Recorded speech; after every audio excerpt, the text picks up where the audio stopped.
Hi, everybody. My name is Tom White, and I'm my day job is I'm the University Archivist and Curator of Special Collections at Duquesne University. I'm also an adjunct professor at Duquesne and an adjunct professor of history and folklore at La Roche College. And tonight I want to tell you a little bit about my newest book, The Witch of the Monongahela, Folk Magic in Early Western Pennsylvania. And this is my 11th book. Let me get this part out of the way early on. They're all available on Barnes & Noble, Amazon, and through all the usual retailers. If you're interested, let me hold the book up so you can see it. But this isn't my first book on witchcraft. I wrote a book in 2013 called Witches of Pennsylvania, Occult History and Lore. And a lot of people don't realize that Pennsylvania has many, many tales of witchcraft, way more than New England or any place up there in Massachusetts or anything. In fact, Pennsylvania, Maryland, West Virginia, there's far more accounts and cases of witchcraft. The difference is the witches weren't killed here. They weren't executed, so people didn't pay as much attention. And for about 20 years, I've been researching the folklore, legends, and mainly supernatural folklore, but legends, urban legends, stories of witchcraft, monsters, etc., from kind of an academic perspective, but also not entirely skeptical all the time. Hello. Approach to these stories in Pennsylvania. And so The Witch of the Monongahela is a book I've been thinking about writing for a long time. There's a story of a witch. The Witch of the Monongahela is her real name's Murdered Peddler. Everyone called her Moll Derry, or Old Moll. And I'd circled around this story several times. I've written about her before, but just really kind of touching on the legends that exist already. And as I kind of circled around, I kept thinking there's got to be more to this. And so eventually I decided to write this book, just drilling down into the story of Moll Derry and setting it in context and seeing what we could find out about her and what we couldn't. And so Moll Derry is this woman who lived in Fayette County in the late 1700s and the early 1800s. She died in the early 1840s. So she lived a long time.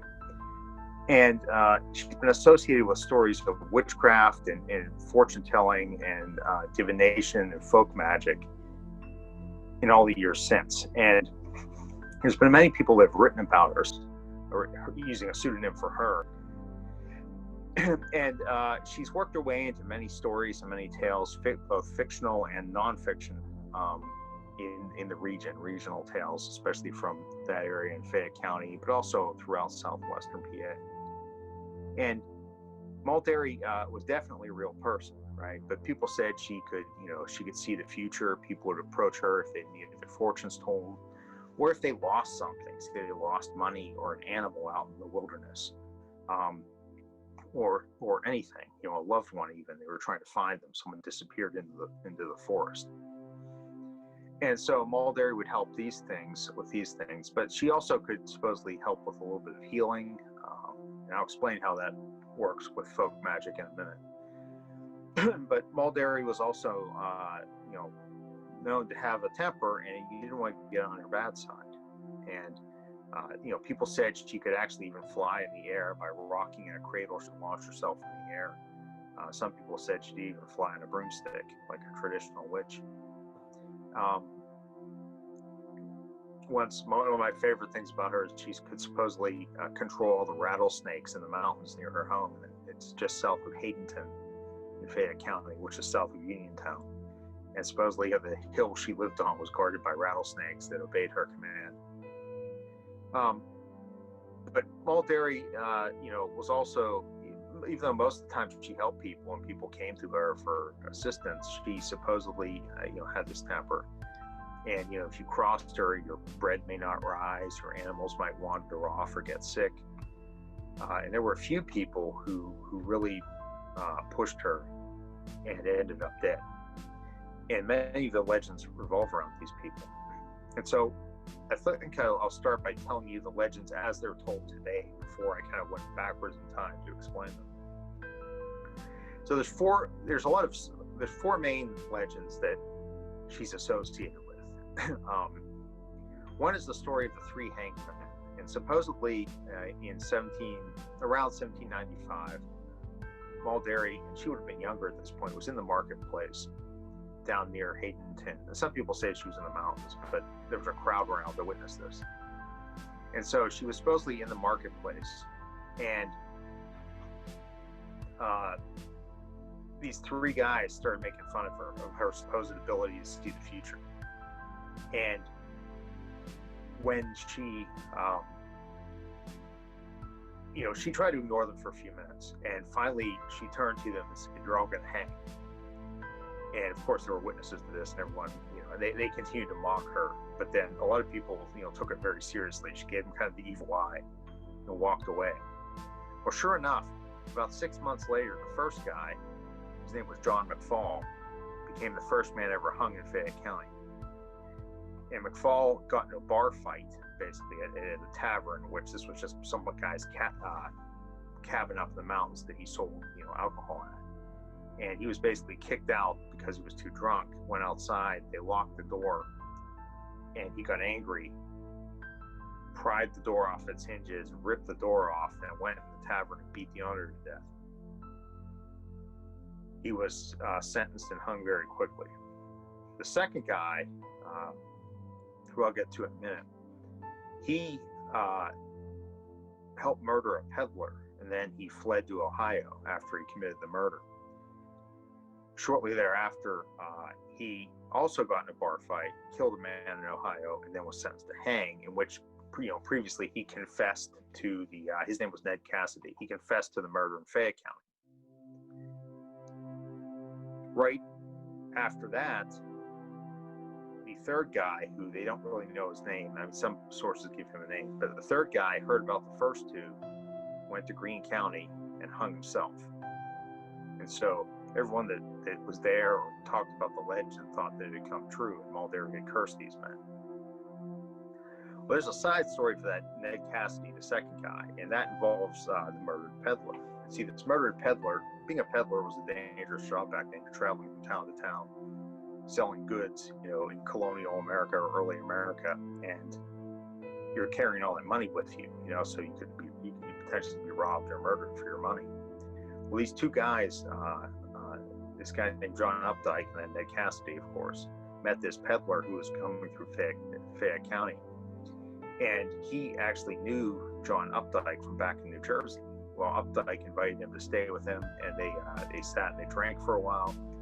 But the peddler had wanted to see Moll Derry. He had heard about her and wanted his fortune told. So Updike and Cassidy said, "Oh, we'll take you to Moll Derry." But instead, they took him up to a mill pond. Some people say Rupel's Mill, but some people say another mill. They're all real close to each other up there. And they beat him to death, took his money, and threw his body in the mill pond. Well, the legend goes that right before he fled to Ohio, Ned Cassidy approached Moll Derry one day, asking for something to help him sleep, implying he felt guilty or he just was nervous about the murder. And as he walked up, Moll Derry said, "Why are you coming to me after your dirty work at the mill pond?" In which case he got scared and fled to Ohio. And we know what happens to him there.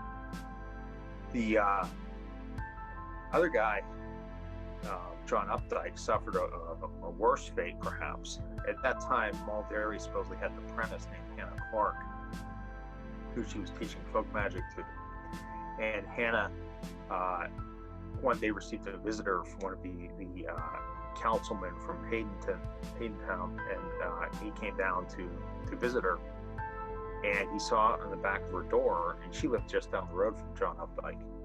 And on the back of her door was this picture that looked like Updike's face, like if someone drew a picture of somebody in chalk.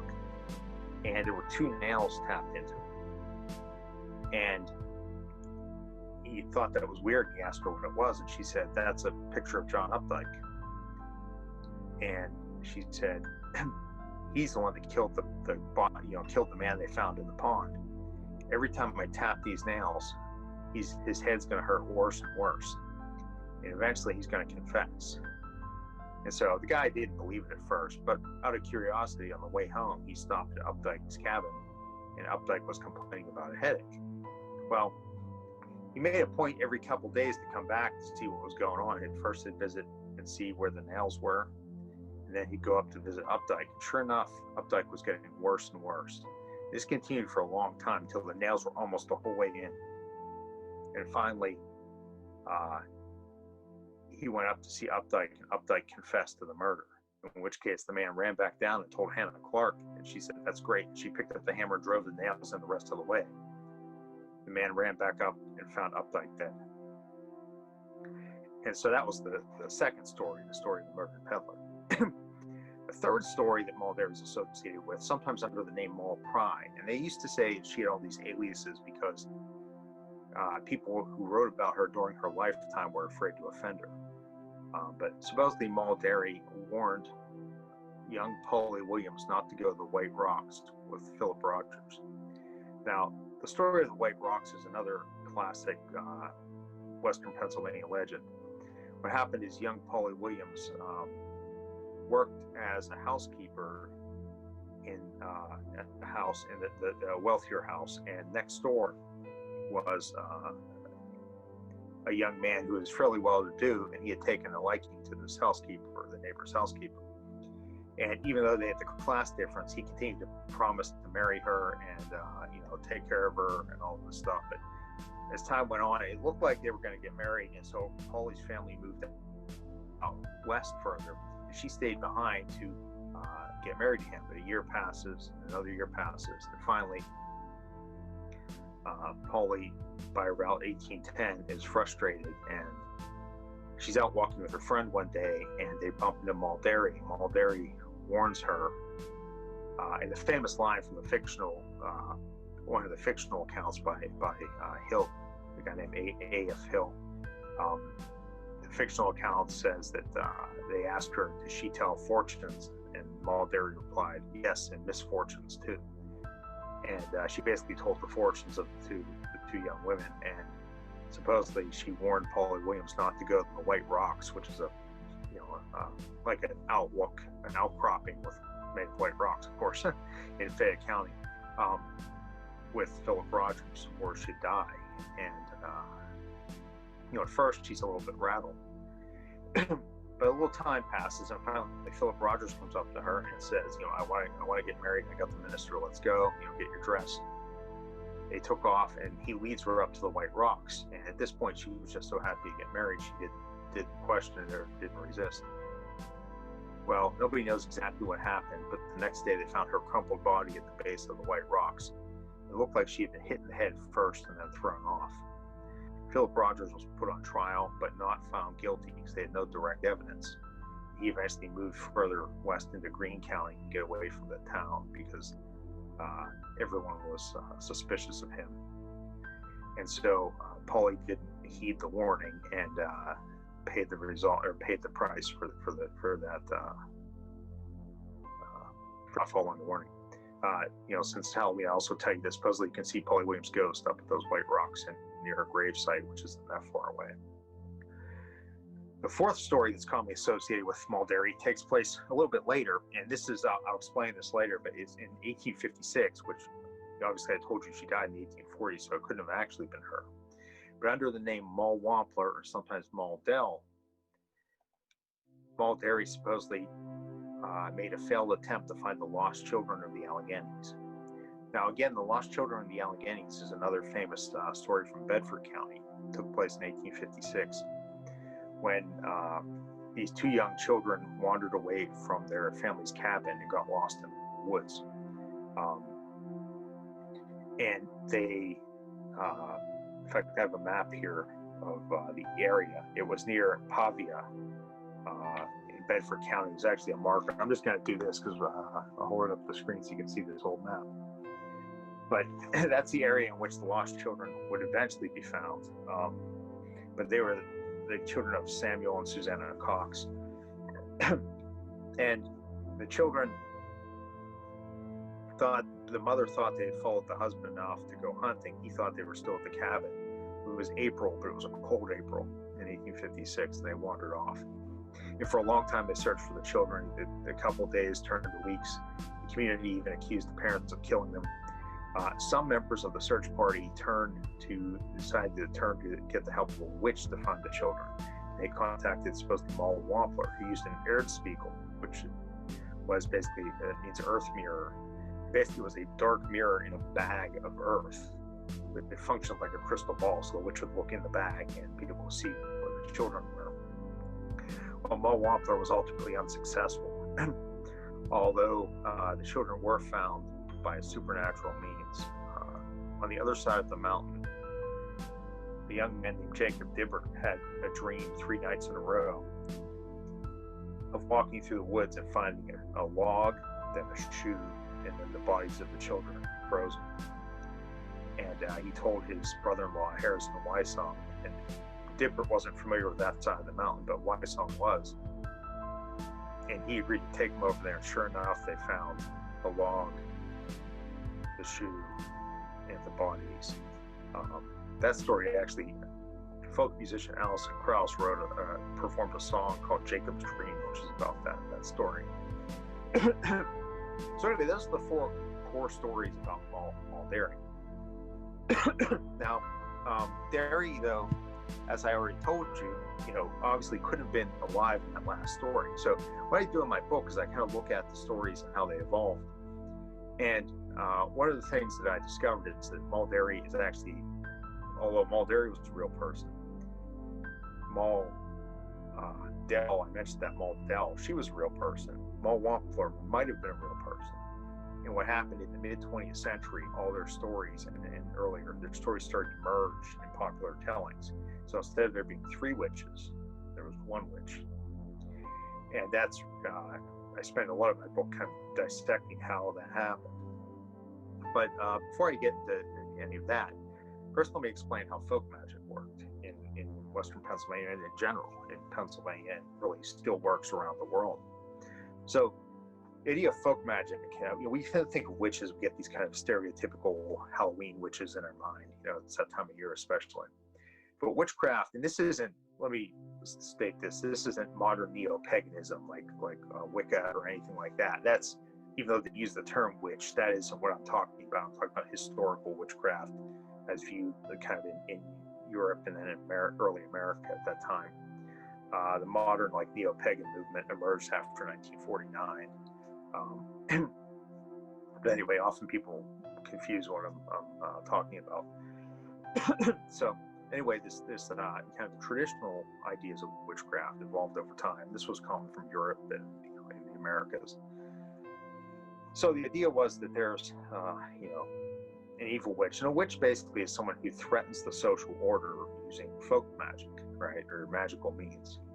In folk magic, I've been using that term. Folk magic just means magic like regular people do. It's not high ceremonial magic. It's not like necromancers or alchemists from the 1500s, if you're familiar with John Dee or somebody like that. It's not those kind of people, the learned, kind of up in the tower, magicians or people that thought of themselves as using magic.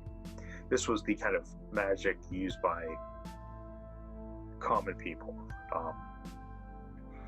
And you might think, well, or common people using that much magic. Well, it's part of a system, basically. So at one end, you have the people that abuse it, and that's the witch, right? That's the far end. The witch is the evil use. But on the other end, you have the folk healers.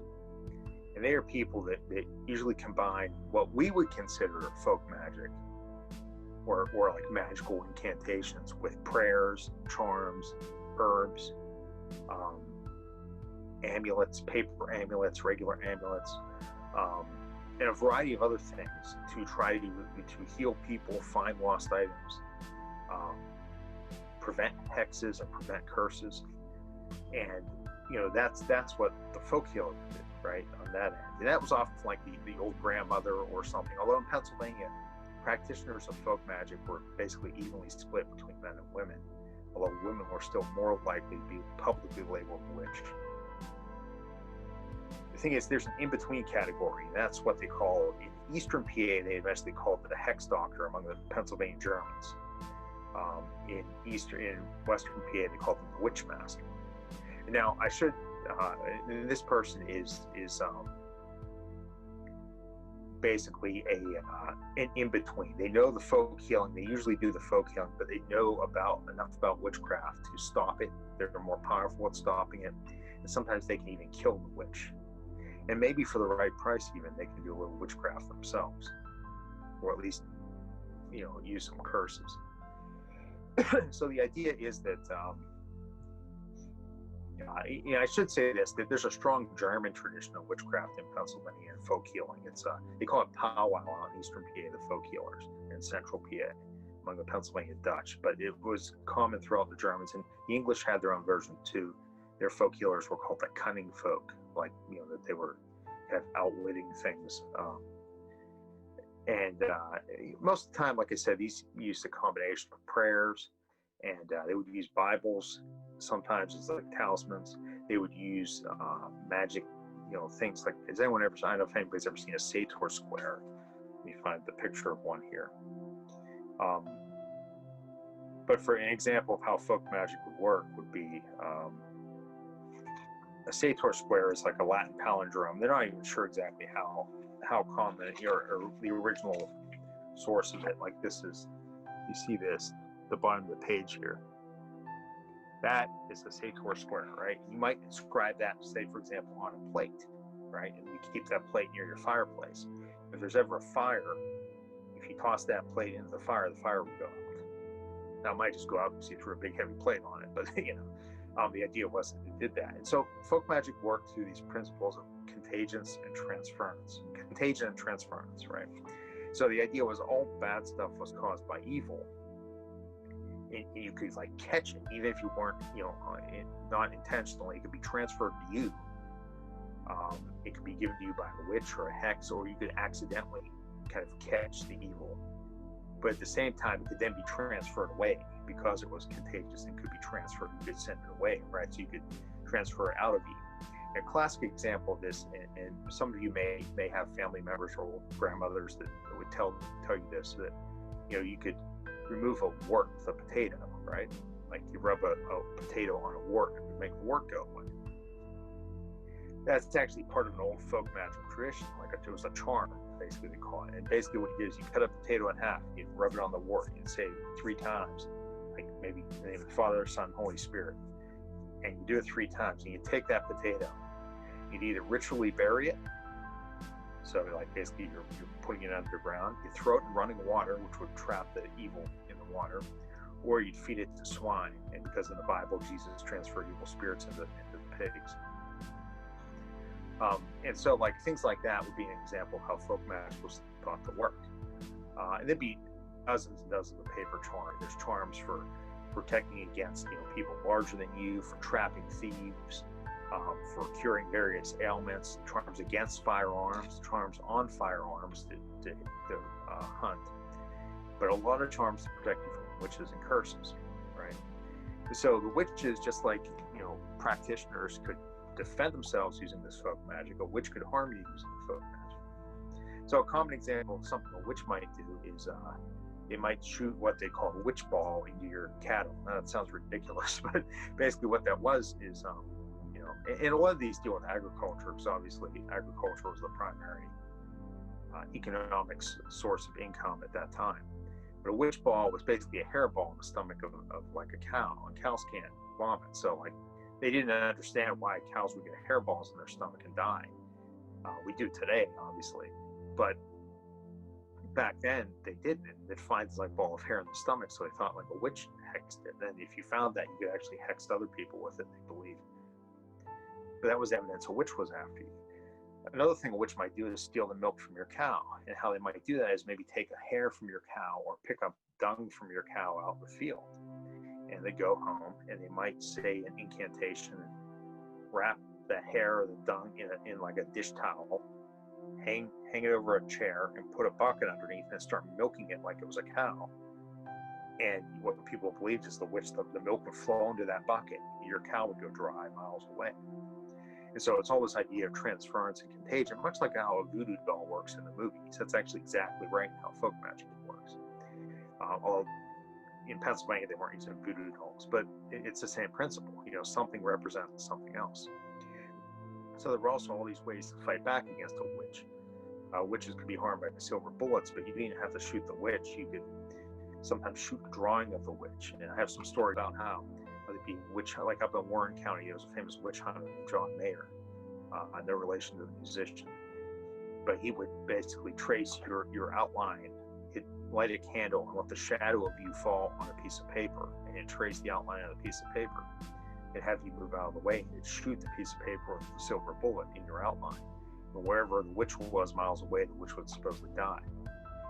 There were other ways. Most people didn't want to kill people, though, in this method. But there were other ways to flip a curse on a witch, like create a witch bottle. Say the witch was making you sick, right? They commonly thought the witches would give people like wasting diseases, slow diseases that would make you be sick for a long time and kind of waste away, were often attributed to witchcraft.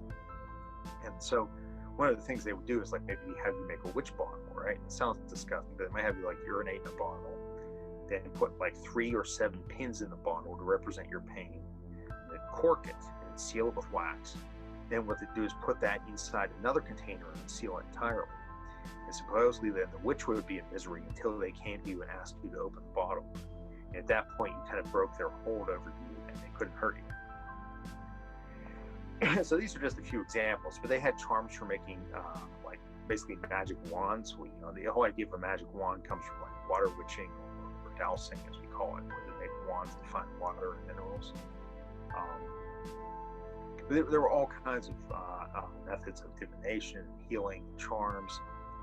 People would carry paper charms folded up in their pocket. Actually, that's where paper footballs come from that let kids hit on their desk.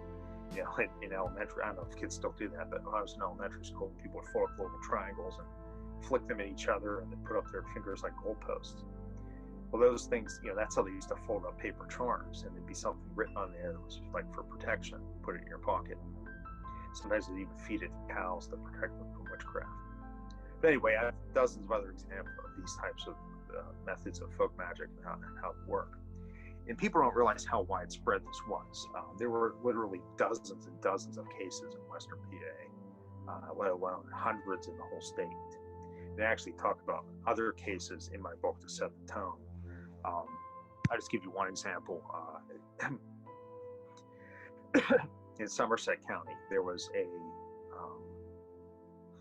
a man named John Summey who went to visit this woman who he kind of liked, but he had heard rumors about her that she might have dabbled in magic or occult forces.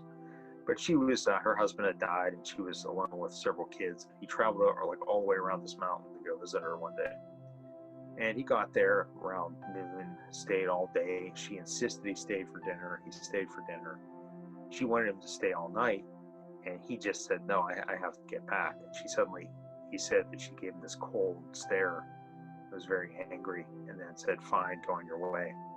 As he started walking back in the night, by this time it was dark. Luckily there was a full moon. But as he was walking back, suddenly, this was the middle of winter and there's snow all over the ground.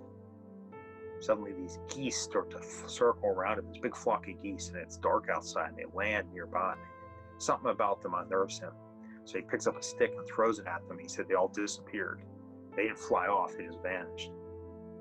So he picked up his pace and he went a little bit further, went this path through the woods. And as he was walking through the woods, he started to hear cats meowing and making noises. At first it was one or two, and then it was dozens and dozens. And it sounded like there were hundreds of cats around him in the woods. And he just ran as fast as he could. And eventually he saw an old farmhouse up ahead, and he ran up that farmhouse and begged to stay the night there, and they let him in. In the morning he went back, and there had been no new snowfall. And he went back and retraced his steps, expecting to see all these tracks from different cats and everything. And there was nothing in the woods. He searched the woods thoroughly, and there were no tracks at all. He was convinced that she was controlling cats, or she appeared as a cat, because they thought witches could, either have familiars, which were animals that served them, or could transform into these things. And she thought that she had basically harassed him in the form of these animals, or sent animals to torment him on his way home. Obviously, he never went back. So, but there's literally dozens of cases like that throughout Western PA. So it was very common, and the belief was very common. And the reason, the folk magic, I should say, was so widely practiced in Pennsylvania, I think one of the reasons is that, we did have one witch trial here back in the time of William Penn. This woman was put on trial who basically sounded like a problem neighbor, like you'd have today, like the person in the neighborhood that's always causing trouble. And the evidence against her was very sparse. Her name was Margaret Matson, and she was one of the old Swedish settlers that predated the English colony. And basically what happened is William Penn and these jurors were sitting there on this trial, and all this evidence supposedly came forward that she was a witch. It was all, very circumstantial, but it fit in the magical system. It was stuff that made sense to them. And so he finally, knowing what happened in Europe with all the witch trials and the death, he decided that he had them issue the verdict that she was guilty of being known as a witch, but not actually being a witch. And that way he could fine her and kind of put her under house arrest, but no one was convicted of witchcraft, which seems crazy, but he didn't want to set a precedent. And from that time on, no one was convicted of witchcraft. The thing is, everyone still believed in witchcraft. So if you were hexed, you couldn't count on the state or at that point the colony to do anything about it. So you had to turn to these practitioners to help you when you thought you were hexed. And it was pretty common. A lot of people dabbled in it. And a lot of people, and there were like the folk healers, like I said, that were quasi-professional. And the hex doctors or witch masters were more professional, you'd say. And then you had the witches who surprisingly, there were people that admitted to being the witches. And, to be the witch, you supposedly had to sell your soul to the devil. There were several ways that could be done. There's several ceremonies, which I detailed in the book, but they're all a little bit disturbing. But this was people. There were people that admitted to that, and they were kind of ostracized. Now, sometimes I think people claim to admit to that because they were being harassed or something. It was to scare people off, but other people seem very serious in some of the old accounts. But anyway, the story, so this is the setting in which Moll Derry develops. There's this strong belief in witchcraft, just like today. All of these things still exist today. Maybe not exactly in the same form, but 50% of Americans believe in ghosts and UFOs and Bigfoot and everything else. And part of this, I think, is the reason why this will never go away is because no matter how much science you have, science just tells you how things work. It doesn't impart any meaning in the world, right? And like for example, with witchcraft, right? If there's supernatural evil, then there also has to be supernatural good, and it's a scale. And so that's reassuring on one level. Also, like the practice of the folk healing and the folk magic on kind of like the white magic end, not the black magic end. That gave a lot of these farmers some sense, and these poor people some sense of control of their world, when they had very little control. Even the farmers were subject to the, changes in the weather and everything else. It gave them some feeling of control when they had none. And believe it or not, this stuff actually, they found that, if you believe it, it works more often than it technically should. But anyway, I want to transition back to the story of Moll Derry now. So Moll Derry, there were these legends about her, and there were many other transactions over the years. And that's the frustrating thing when you research something this old is you find all these accounts that just reference things that are kind of like community knowledge. Like, oh yeah, Moll Derry, and some people call her the fortune teller of the revolution still, or the the witch of the little world, and they just basically reference her as being there, and they talk about all the people who used to go see her to have their fortune told, or all the people who used to go to her for this or that or whatever. But there's not specific accounts necessarily. There's a few where someone finds money, or someone finds a lost animal or loved one. But as I went through and we looked at all this stuff, one thing I want to do is first of all find the historical Moll Derry, like what could we actually find about her, which is isn't a lot. But luckily, she was so well known for this.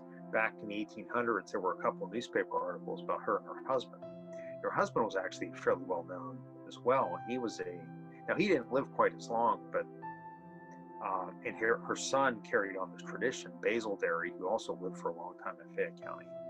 But he was also a practitioner of folk magic. It appeared would charm his rifles to hunt. He was a famous hunter. But originally they were both, it appears from what the family has found in genealogy and from old newspaper articles, is that they actually came over at the tail end of the American Revolution as Hessian mercenaries. They were German. And they almost immediately switched sides. It may have been that they just got a free boat ride over and then bailed out to get land when it looked like the Americans were going to win. Initially, they settled in Bedford, but later they moved to Fayette County. And Valentine Derry, her husband, who's listed in the article as her husband,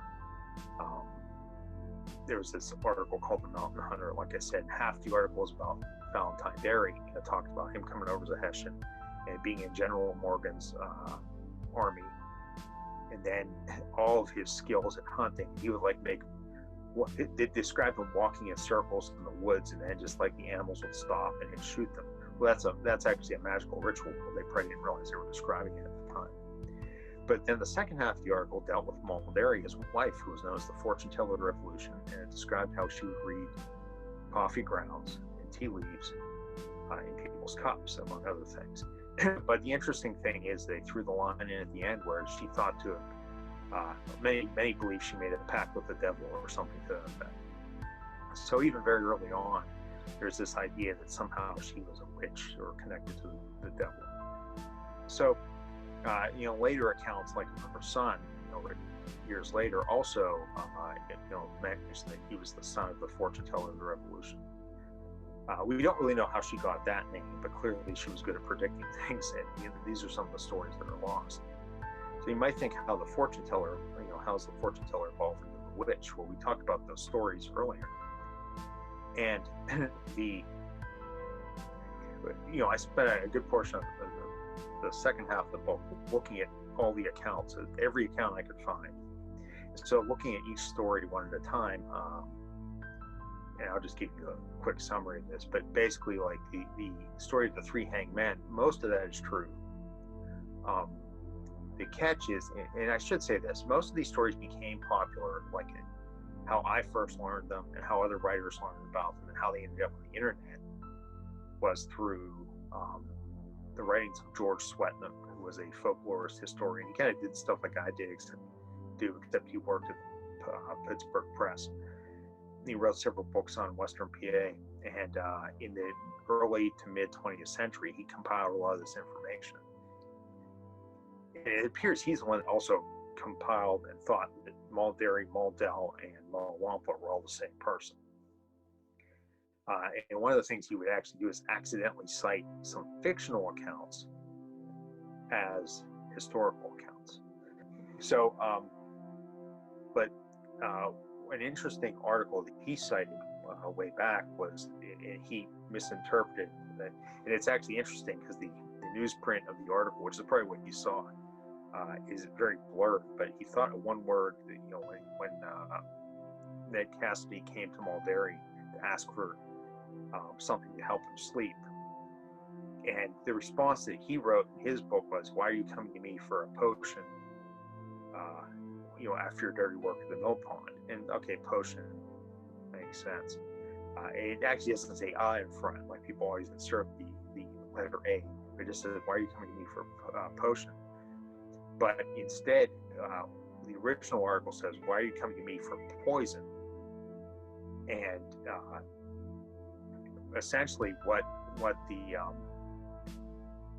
that changes the whole nature of what Moll Derry did and why he was coming to him. And there's actually other accounts that don't mention Moll Derry, but that say that they think Ned Cassidy poisoned John Updike so he wouldn't talk. And so it throws an interesting twist. Now, it's likely that he got poison off of Moll Derry, but that leaves Moll Derry in kind of a bad light as well, where if she had poison or herbs, or maybe she just knew of poisonous herbs. They're actually all over the place. And so it kind of leaves this kind of question in the air as to what Moll Derry actually was also known for, and someone would approach her for poison. But some of the other stories, the hangman actually did hang, and it's not always verifiable. And the timelines are often the stories. Sometimes you can make them work, sometimes you can't.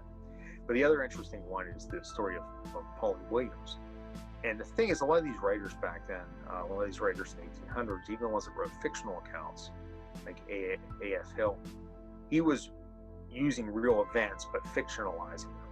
So a lot of the stuff in his story is based off of real people. Sometimes he combines some things, though, he adds some things. So we're not really sure if his detailed account of the encounter with Moll Derry is just entirely fictional when Polly Williams met her, or if it's based off of community lore like most of his accounts. And so we really can't state for sure, but she's always been connected with the story. And so what we think happened was, there was probably some truth behind it. It became fictionalized, and a lot of people accept the fictional story as the historical account. So really what happens is we're left with those first two stories, or first three stories, with kind of this sense, not being sure entirely. They can't be proven to be true, but they can't be proven to be false either. So it leaves us kind of back to the ambiguous legend. Where it gets really interesting, I think, is when you get to the story of the lost children, where Moll Derry clearly would have been dead. But there was another witch in the earlier accounts mentioned. The first account where they ever mentioned a witch searching for the children is a complete historical account. It's entirely accurate on all matters otherwise, so I'm assuming it's accurate on this, where some of the searchers got a witch from Somerset County to come over. And the only witch known in Somerset County at that time that has been written about, and I'm sure there were others, but that's been written about, is Moll Derry, and she was known to use an Erdspiegel. But the witch they say that they got from Somerset County, they had no mention of what she uses as divination, and she's unsuccessful and ends up getting lost in the woods and is sent home. The name Moll Wampler comes up in a fictional account that came up that combined the lost children with another lost child story that George Swetnam actually thought was a real historical account called the Erdspiegel. And the witch in that account is named Moll Wampler, and she uses the Erdspiegel to search for the children, and actually fails, and her horse bolts, gets spooked, and goes off in the woods after she encounters the children's father. And the searchers give up trying to find her, and a year later the father's wandering around. He still hasn't found the children. He sees this glint in the woods, and he goes over, and it's Moll Wampler's body. And the Erdspiegel had spilled out, and there's the glint of the light of the mirror, the earth mirror. But about 3 or 4 feet away were the bodies of his children. So the mirror did find the children, just not in the way people expected. But what happened is, like, those stories got combined, it seems, and Moll Derry was actually a real person, and she actually was involved in her story is kind of interesting. She actually did use Erdspiegels, supposedly, and she would often be hired to help find treasure. And so magical treasure hunting was another function that folk practitioners would perform.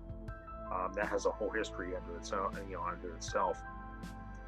But she often was known, and there was a famous metalsmith named Axie Yoder in Somerset County who was really obsessed with finding Braddock's gold, which was a lost treasure from the French and Indian War. And if you want to read about that, my very first book had a big section on it in Legends of the Lore of Western PA.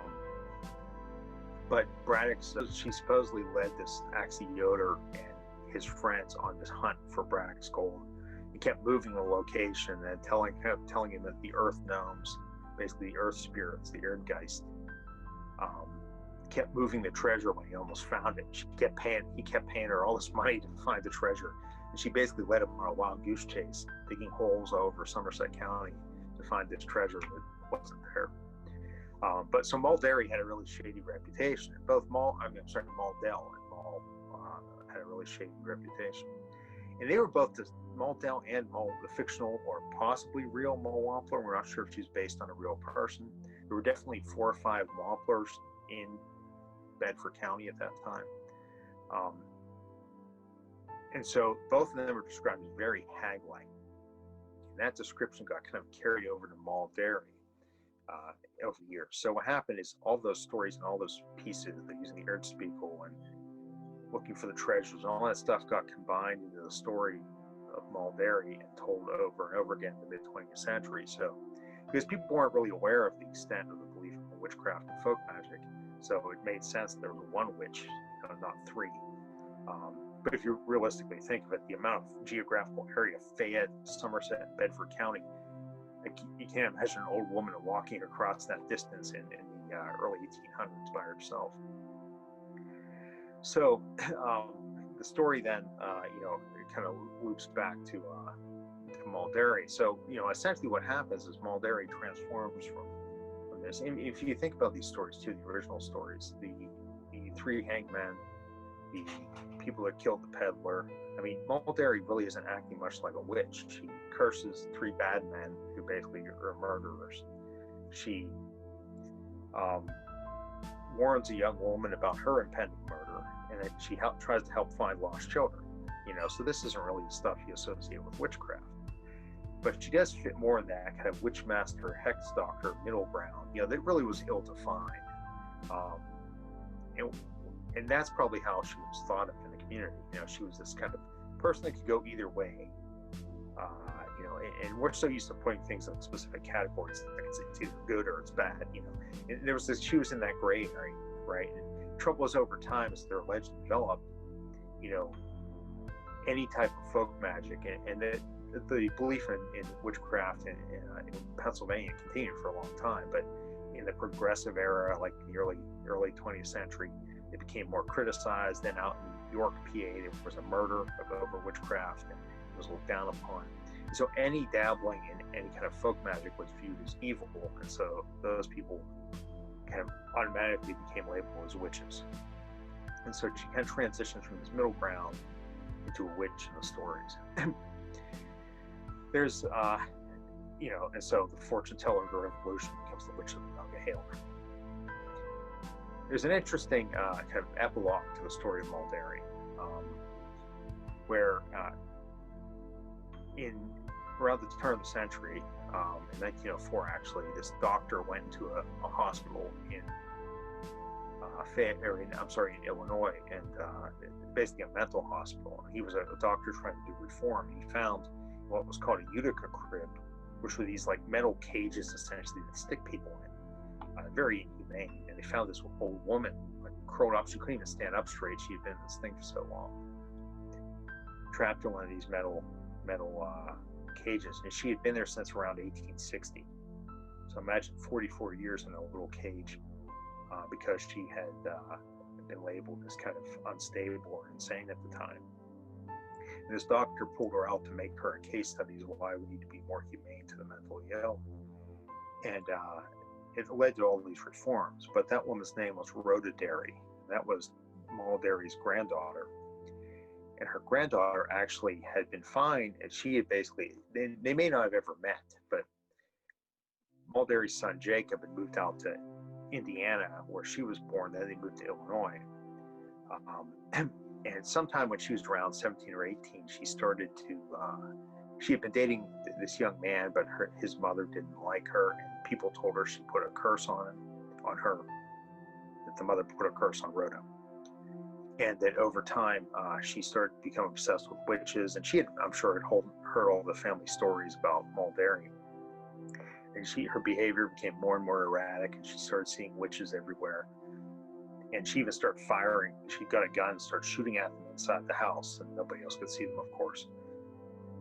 So it got to the point where the family couldn't physically handle her anymore, and they sent her to an almshouse, which eventually led to her being sent to other institutions and put in the Utica crib. But today she'll probably be diagnosed with something like schizophrenia. But at the time, nobody knew. But they blamed some people at the time when she was committed blamed the legacy of witchcraft in the family. Interestingly, that came up again in 1904 when she was made kind of the poster person for reform. She only lived a few more years after 1904, but it was kind of overshadowed by the horrific conditions in the mental institutions. but she was never able to kind of escape the shadow that hung over the family at that point of Moll Derry. But anyway, I've been talking very fast and very long, and still didn't tell you half the stuff that would be in the book. So actually, I want to stop and see if anybody had any questions or wants something explained more, or wants more examples of anything or anything like that. Feel free to unmute and ask away.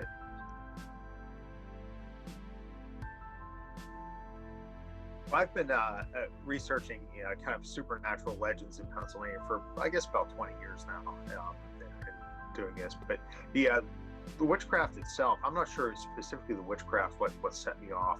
I think initially, like years ago, I was surprised at how many cases I kept finding of supposed witchcraft in Pennsylvania. Like most people, I was like, well, there were no witches here, you know.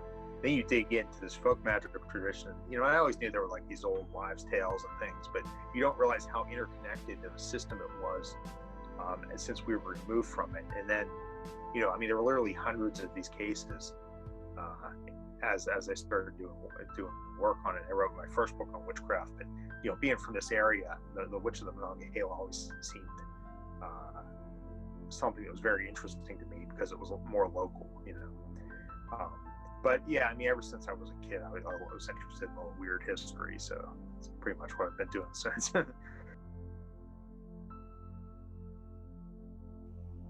Yeah, I mean, there's cases all the way up to the present of people practicing witchcraft. In fact, I still know, like, of the Pennsylvania German type of practitioners that they call powwow. I actually know 3 or 4 active practitioners of that old style of the folk healing, not the witchcraft. But I do know of a recent case, actually 2 recent cases in West Virginia, where there were these practitioners of witchcraft that literally performed the rituals to turn into a witch in West Virginia. Because a lot of the there's Germans in Appalachia down there, and they actually like went through the whole kind of, they did the worst ritual, and then like they had all kinds of horrible things happen to them after, and a bunch of the family members died. It's actually a pretty horrific story, but there are people who still practice it, you know, to this day. But also the witch now exists in urban legend too. So there's this parallel tradition of witches and urban legends, like up in Tyndall Cemetery, the witch Mary Black, where supposedly you go to her grave and say her name 3 times, and she jumps out of the grave and claws your face off, or at night she appears on top of you and claws your face, or something like that. But that's kind of it combines like parts of the Bloody Mary legend in it as well.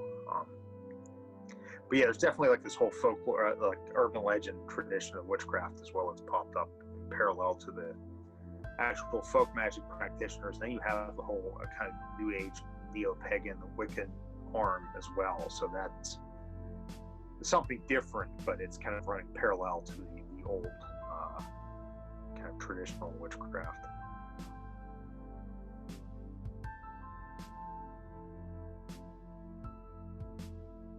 There are elements to it in some of the Pennsylvania Dutch traditions. I don't know if Moll Derry was following that, but there are some elements of that among certain Pennsylvania Dutch practitioners.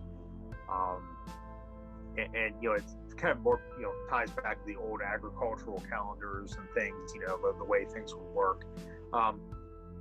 You know, but it also was, you know, the religious. I mean, part of it is like, you know, that night was considered, you know, in back in Germany, you know, that was the night the witches gathered on Brocken Mountain. So I think there were parallel traditions back even further with that, and there's some overlap between it, like as far as some like calendars and practices and things. It's more of the context. You know, there's a lot of overlap in the ritual and the types of things that are done, but the context and interpretation is different.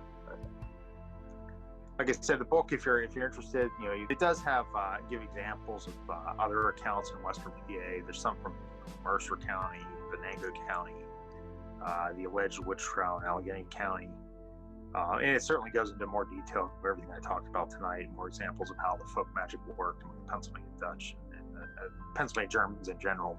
But the way it worked was also very similar for the English, even though the English didn't like to admit it was there. and even like modern and what even old practices of hoodoo among African Americans all works in very similar fashion. So yeah, that's how, these sites in the book you can still go to today.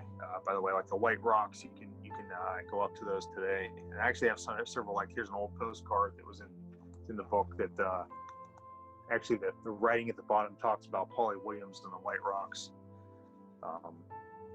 There is a Derry Hill down in Fayette County that actually is either the hill she lived on or Basil lived on. I think it's the one she lived on, but I'm not 100% positive. And the family kept absorbing each other's property at various points. But they were actually very poor, and they subsisted on hunting. I should have added, Moll Derry actually also made whiskey. She had a still and would sell whiskey as well. So that was her other way to make income. So you got whiskey and your fortune told at once. Seems like no one has any other questions, right? So I think we can conclude our author talk. Thank you so much for coming, everyone, and thank you, Tom, for giving such a great talk. So, Thanks, everybody. We'll see you, everyone.